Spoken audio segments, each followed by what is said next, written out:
नमस्ते। USA president Joe Biden Ukraine के खुफिया दौरे से लौट के आ गए। पोलैंड की यात्रा पे गए हुए थे ये, और चुपचाप बिना किसी को बताए, बिना किसी मीडिया की नज़र में आए, विदेशी मीडिया, उनके अपने देश की मीडिया, इन सब से नज़रें बचा के यूक्रेन वो एक ट्रेन से गए, घूम फिर के जेलेंस्की से मिल के, जो कि यूक्रेन के प्रेसिडेंट हैं, उनसे मिलने के बाद आश्वासन दे के, उनसे बातचीत करके उनकी हिम्मत बढ़ा के चले आए। अभी इसे देख के तो लगता नहीं कि अमेरिकन यूएसए वाले या यूरोप वाले चाह रहे हैं कि ये लड़ाई जल्दी ख़त्म हो जाए। 1 साल हो गया, होने को आ गया, लेकिन ये लड़ाई अभी कुछ इसका अंत कहीं दिखाई नहीं दे रहा है। और इनके मिलने के बाद कहीं ना कहीं रशिया का अटैक भी, जो काफ़ी ऑफेंसिव हो गया है, बहुत तेज़ी से वो बम्बार्डमेंट कर रहे हैं, खास ऑन पे खास करके काफ़ी ऑफेंसिव तरीके से रशिया का बम्बार्डमेंट जो है वो काफ़ी तेज़ हो गया है इस समय। और बखमूत में वही हाल है इनका, शहर पे। लेकिन कहीं दूर दूर तक इस लड़ाई का कोई अंत दिख नहीं रहा है, और यूक्रेन भी नहीं चाहता है कि ये लड़ाई जल्द ख़त्म हो। हालांकि रशिया की कहीं ना कहीं अंदर से ये चाहत है कि लड़ाई का अब अंत हो जाए, क्योंकि काफ़ी हद तक रशिया भी परेशान हो चुका है इस लड़ाई से, और बहुत परेशान है। लेकिन यूक्रेन भी नहीं चाहता, जेलेंस्की भी नहीं चाहते हैं कि ये लड़ाई जल्द ख़त्म हो। अमेरिकन तो चाहते हैं नहीं, यूरोप वाले चाहते हैं नहीं, क्योंकि उनके हथियार बिक रहे हैं, और काफ़ी उनके कई ऐसे अपने मायने सिद्ध हो रहे हैं इसमें। तो वो नहीं चाहते। यूक्रेन इसलिए नहीं चाहता कि यूक्रेन जो है वो भी करप्शन में बहुत आगे है, बहुत आगे है। एक तरह से वो पाकिस्तान का बाप है इस मामले में। ये बातें खुल के मीडिया में नहीं आती, बाहर नहीं निकल पाई हैं, लेकिन करप्शन बहुत ही अधिक वहाँ पे है यूक्रेन में। और यूरोप से काफ़ी पैसे आ भी रहे हैं भर भर के सपोर्ट में, इनके लड़ने के लिए। करप्शन के लिए पैसे भी चाहिए होते हैं, तो इसलिए यूक्रेन नहीं चाहता कि ये लड़ाई जल्दी ख़त्म हो, क्योंकि अगर लड़ाई रुकती है तो पैसे, हथियार, ये सब जो है वो हेल्प आनी इन्हें बंद हो जाएगी। तो वो नहीं चाहते, करप्शन हो नहीं पाएगा। तो ये था। हालांकि लगता नहीं है, लगता नहीं क्या, ऐसा ही है कि जो बाइडन का दौरा जो था यूक्रेन का, वो पुतिन को पसंद आया नहीं है। और अभी ये खबर आ रही है कि आज से काफ़ी तेज इनका हमला जो है वो हो गया यूक्रेन के ऊपर। तो शहर तो खाली ही है, काफ़ी बर्बाद हो चुका है, आधा से अधिक यूक्रेन बर्बाद हो चुका है। परेशानी वहाँ के लोगों को झेलनी पड़ रही है, और नेताओं का क्या है, वो तो सेफ हैं। खैर, पाकिस्तान से बिलावल भुट्टो, जो कि विदेश मंत्री हैं पाकिस्तान के, उनका एक बयान आया कि अगर आतंकवाद को रोका नहीं गया तो इसका खामियाजा यूएसए, इंडिया, इन सबको भुगतना पड़ सकता है। आतंकवाद हमारे यहाँ से फैल के, ओवरऑल उनका ये कहना था कि धमकी थी एक तरह से। वो अभी हाल में पाकिस्तान का एक मुल्ला कह रहा था ना कि पैसे मांगने के लिए लोन की ज़रूरत नहीं है, एक हाथ में कुरान, एक हाथ में एटम बॉम्ब लेके पहुंच जाओ दूसरे देशों में, और वो तुम्हें अपने आप ही पैसे दे दिया करेंगे। तो इसी तरह की धमकी बिलावल भुट्टो की आई है। हालांकि हैं तो ये सारे अनपढ़ ही, बुद्धि बुद्धि तो इन्हें है नहीं, विदेश मंत्री बने बैठे हैं, पता नहीं कौन बना देता है इन्हें, लेकिन उनका ऐसा आया है। तो भाई की धमकी आई है हमें, खास करके इंडिया को। अब दिक्कत क्या है, धमकी भी नहीं है, उन्हें चाहिए पैसे।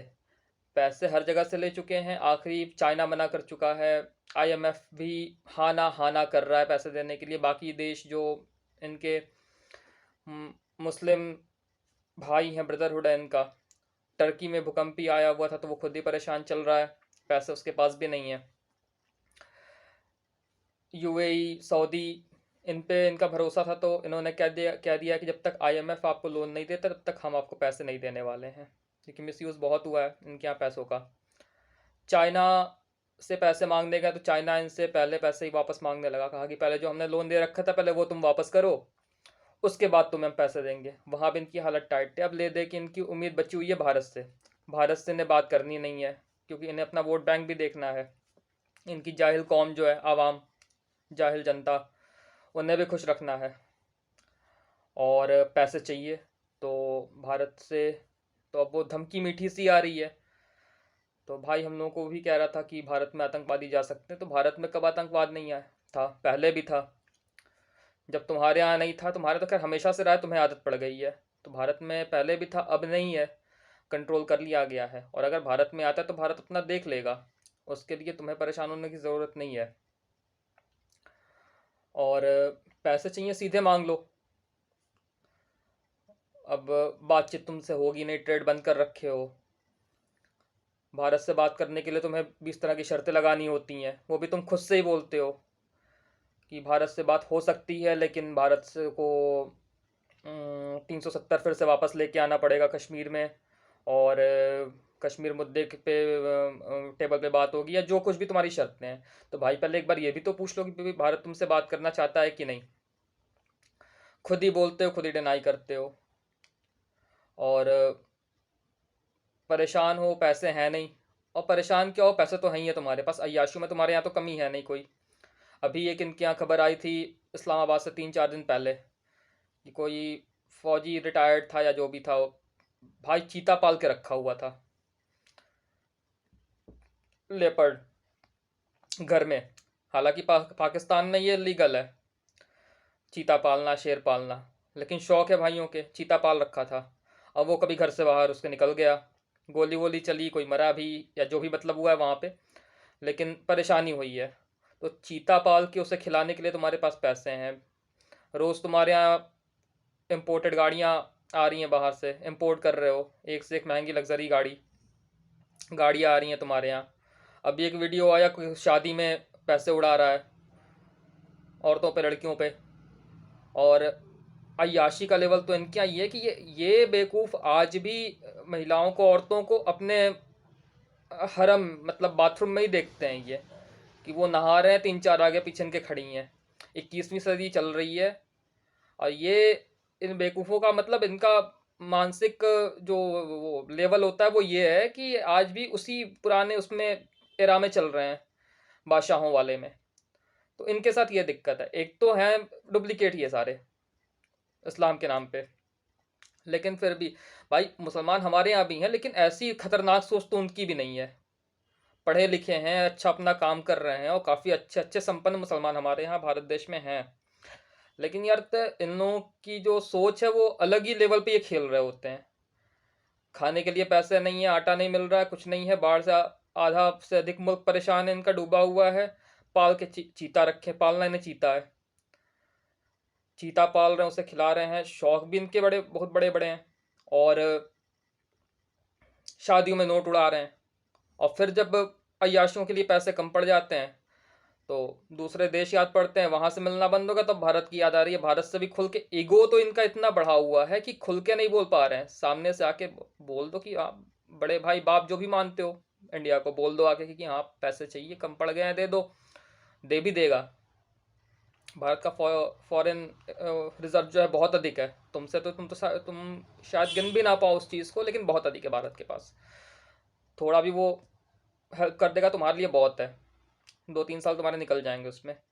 लेकिन तुम वो खुल के बोलोगे नहीं, वहाँ तुम्हारा ईगो सामने चला आता है। और सोच तुम्हारी वैसी ही है। तो अब तुम आके धमकी दोगे, और तो दोगे तो फिर उससे भारत तो असर नहीं होने वाला। और रही बात आतंकवाद की, तो भारत अपना संभाल लेगा, भारत के लिए कोई बहुत बड़ी टेंशन वाली बात नहीं है। भारत की आदत रही है, तुम्हारे यहाँ से हमेशा आते रहे हैं, भारत उनको ठोकता रहा है, संभालता रहा है। कोई ऐसी बहुत बड़ी समस्या नहीं है उसके लिए। हाँ रही बात पैसों की, तुम्हें चाहिए तुम साफ साफ बोल दो। ईगो बीच में लेके आओगे तो भारत बात नहीं कर पाएगा। कई लोग कहते हैं कि भारत इतना इनसेंसिटिव कैसे हो सकता है, इतना पाकिस्तान परेशान है। तो परेशान कहाँ से भाई, भाइयों ने चीता पाल रखा है, शादियों में नोट उड़ा रहे हैं। इन्हें अपने बाथरूम में आज भी 4-4 औरतें चाहिए। 1-2 तो रखे ही होते हैं, लेकिन उससे भी इनका पेट नहीं भरता, 4-4 चाहिए। तो ये इनकी हालत है, ये इनकी सोच है। और इनकी जाहिल कौम आधे से अधिक वहाँ पे ज़रूरत से अधिक समझदार हैं, जिनके चक्कर में इनके नेता भी चौपट किए हुए हैं देश को। तो खैर ईगो साइड में रख के मांगना हो, खुल के मांग लो, भारत कुछ सोचेगा उसके आगे। लेकिन हाँ धमकी से तो काम नहीं चल पाएगा।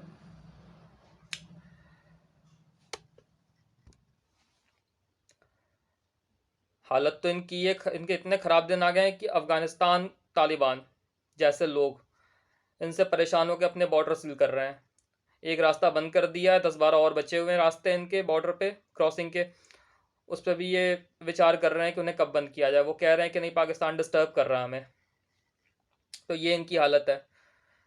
इकनॉमी काफ़ी अच्छी है उनकी इनसे, और काफ़ी धीरे धीरे उससे और बेहतर बना भी रहे हैं ये अफ़गान जो तालिबान है। अभी मान्यता मिल नहीं पा रही उन्हें एक देश की, राष्ट्र की। लेकिन अगर ये हाल रहा जिस हिसाब से वो, जिस ढंग से वो काम कर रहे हैं, अपनी इकॉनमी, अपने हालात बेहतर कर रहे हैं, सुधार रहे हैं, जल्दी मिल जाएगी उन्हें, मान्यता भी मिल जाएगी। वो कोई ऐसा बहुत बड़ा इशू नहीं है। भारत का भी बहुत सपोर्ट है लेकिन पाकिस्तान की हालत अच्छी नहीं है। और मतलब वहाँ इंडिविजुअल्स की तो हालत ठीक है। जो वहाँ के लोग हैं पर्सनल अपनी तिजोरी भर के बैठे हुए हैं, पैसे काफ़ी हैं, अय्याशियाँ चल रही हैं। लेकिन मुल्क की हालत अच्छी नहीं है। एक देश के तौर पे पाकिस्तान की हालत बहुत अच्छी नहीं है। और हेल्प करने के लिए कोई इनका तैयार नहीं है, कोई इनकी हेल्प करना चाहता नहीं है। IMF वाली जो इनकी मम्मी थी, वो भी कई तरह की कंडीशंस लगा रही हैं जिसको ये मानने के लिए तैयार नहीं है। और ये इसलिए नहीं मान रहे, ये कॉन्फिडेंट इसलिए इतना, क्योंकि इन्हें मालूम है कि लास्ट में इन्हें पैसे मिल जाने हैं कहीं ना कहीं से। ये लास्ट में इन्हें कोई ऑप्शन नहीं बचेगा तो ये ब्लैकमेल करना चालू करेंगे। ये अमेरिकन को बोलेंगे कि या तो पैसे दो, या तो अपना हम एटम बम भेज दे रहे हैं किसी को, या फिर ये डर दिखाएंगे, थ्रेट देंगे लोगों को, दूसरे देश को, कि आतंकवादी हमारे जो परमाणु अड्डा, एटमिक अड्डा है हमारा, उस पर कब्जा करने वाले हैं, पैसे हैं नहीं लड़ने के लिए हमारे पास। तो इन सब धमकियों से ये इनका बाद में काम चलना है, और ब्लैकमेल करके कहीं ना कहीं बाकी देश वाले ब्लैकमेल हो भी जाएंगे। क्योंकि अब जाहिर सी बात है, एक एटम बम किसी गलत लोगों के हाथ में आ जाए तो रिस्क रहता है। तो लोग फिर आएंगे, बाकी देश जो हैं वो आएंगे इनकी हेल्प करने के लिए, और ये इसी का फ़ायदा उठा रहे हैं। लगातार इनके यहाँ हमले हो रहे हैं, कभी पुलिस हेडक्वार्टर पे, कभी मस्जिद में, मॉस्क में, हर जगह इनके हमले हो रहे हैं। लेकिन इनका जो आर्मी चीफ है वो इस तरह से चुप बैठा हुआ है जैसे उसे कोई मतलब ही नहीं रह गया है। विदेशों के दौरे पे जाता है, वहाँ से घूम के आता है, लेकिन इन पे कार्रवाई कैसी करनी है इन्हें चाहिए था कि उठाते ये, और कैपेबल है कहीं ना कहीं पाकिस्तानी फौज। ये अलग की बात है कि पैसों के लिए वो लड़ाई करती है, काम करती है, पैसों के लिए लड़ती है। देश के देश की सुरक्षा से, नेशनलिज्म से उनका कोई दूर दूर तक लेना देना नहीं है। लेकिन कहीं ना कहीं पैसों के लिए ही सही, लेकिन कहीं ना कहीं कुछ हद तक कैपेबल हैं। और ऐसा नहीं है कि TTP हो या फिर और भी कोई आतंकवादी संगठन हो, वो पाकिस्तानी फ़ौज से अधिक मजबूत है। लेकिन परेशानी ये है कि पाकिस्तानी फ़ौज कहीं ना कहीं चाह नहीं रही है ऐसा करने के लिए। इनके अंदर लालच है, और ये चाहते ये हैं कि अमेरिकन्स, यूरोप वाले इन्हें पैसे दें, तो फिर ये TTP पे या अन्य आतंकवादी संगठनों पे हमले करेंगे या कोई भी कार्रवाई उनके ऊपर करेंगे। बिना पैसों के ये अपने देश में भी, देश की सुरक्षा भी नहीं करेंगे। ये इतने बेगैरत लोग हैं। और पैसे आएंगे तभी तो अय्याशियाँ हो पाएंगी, क्योंकि अभी जो फौज में है वो भी रिटायर होगा, तो उस भाई को भी चीते पालने होंगे, और अपना जो अपना बाथरूम है उसे मेंटेन करना होगा, गाड़ियाँ चाहिए, प्लॉट्स चाहिए, जो कुछ भी है। तो खर्चे काफ़ी होते हैं एक आर्मी जनरल के वहाँ पर रिटायरमेंट के बाद खास करके। और सारे जनरल्स जो हैं इनके यहाँ, उनकी देशभक्ति जागती है रिटायर होने के बाद, जैसे बाजवा की जागी हुई है इस समय। हर एक टीवी चैनल पे घूम घूम के बयान दे रहा है उल्टा सीधा। कभी कह रहा है इमरान खान गलत था, कभी कह रहा है कि नहीं ऐसा नहीं हमने बोला, मेरे बातों को तोड़ मरोड़ के पेश किया गया है। खैर, नमूनों का देश है, इनके नेता भी सारे वैसे ही हैं। इमरान खान का यही हाल था कि बड़ी मुश्किल से, एक तो पिछले 10 दिन से सुन रहे थे कि लाहौर में अपने घर पे बैठा हुआ था और गिरफ्तारी का डर था कि गिरफ्तार होने वाला है, आज होने वाला है, कल होने वाला है, रोज़ ही अल्लाह हो रहा था। जमान पार्क में जो घर के पास घर है इसका जहाँ पे, वहाँ पे अपने पूरे समर्थक जो इसके थे उनको बुला के इकट्ठा किया हुआ था। हज़ारों की तादाद में वहाँ पे इसके समर्थक बैठे हुए थे घेर के। एक तो ये इसके जो फॉलोवर है वो इतने बेवकूफ़ हैं, उनसे कह रहा था जेल भरो, जेल भरो, और खुद वो जाने को तैयार नहीं था। बड़ी मुश्किल से पैर में गोली लगी है, उसका नाटक कर रहा था। हालांकि गोली वोली कुछ लगी नहीं थी। रोज़ लंबे लंबे जूते, कभी इस पैर में कभी उस पैर में, पट्टी बांध बांध के फ़ोटो खिंचवा रहा था, ट्विटर पे डाल रहा था ये। खैर, कोर्ट से ऑर्डर आया, बेल इसे तो मिल गया अभी, कोर्ट से इसे बेल मिल गया है, लेकिन बड़ी मुश्किल से वहां तक व्हील चेयर पे गया, जो भी बहुत कहानियां हैं इसकी, बहुत बड़ा नौटंकी है ये, और नमूने भरे पड़े हैं इसके यहाँ। फिर अभी अधिक कूदेगा, गिरफ्तारी हो नहीं पा रही है, बेल लेके आ गया, फिर से इसके कोई ऑडियो वीडियो लीक करेंगे। इसके जो विरोधी हैं, बाजवा हैं, आईएसआई वाले हैं, सब रिकॉर्डिंग करके इसका रखे हैं, एमएमएस बना के रखे हुए हैं। तो इसके रंगीन ऑडियो वीडियो क्लिप जो हैं वो नेट पे डालेंगे। बेशर्मों की तरह ये फिर बोलेगा कि बच्चे इससे दूर रहें, और अय्याशियाँ तो उसने भी करी हैं, अच्छी खासी करी हैं। तो ऐसे ही बस भगवान के भरोसे चल रहा है मुल्क इनका, और अय्याशियों में कमी नहीं है। भारत को धमकी दे रहे हैं, तो भाई भारत की फ़ौज तुम्हारे फ़ौज की तरह नहीं है, वो बॉर्डर पे निपट लेते हैं। तो देखते हैं क्या होता है, लास्ट में करना इन्हें ब्लैकमेल ही है सबको। और तो आज के लिए बस इतना ही, मिलते हैं फिर किसी नए वीडियो में। धन्यवाद।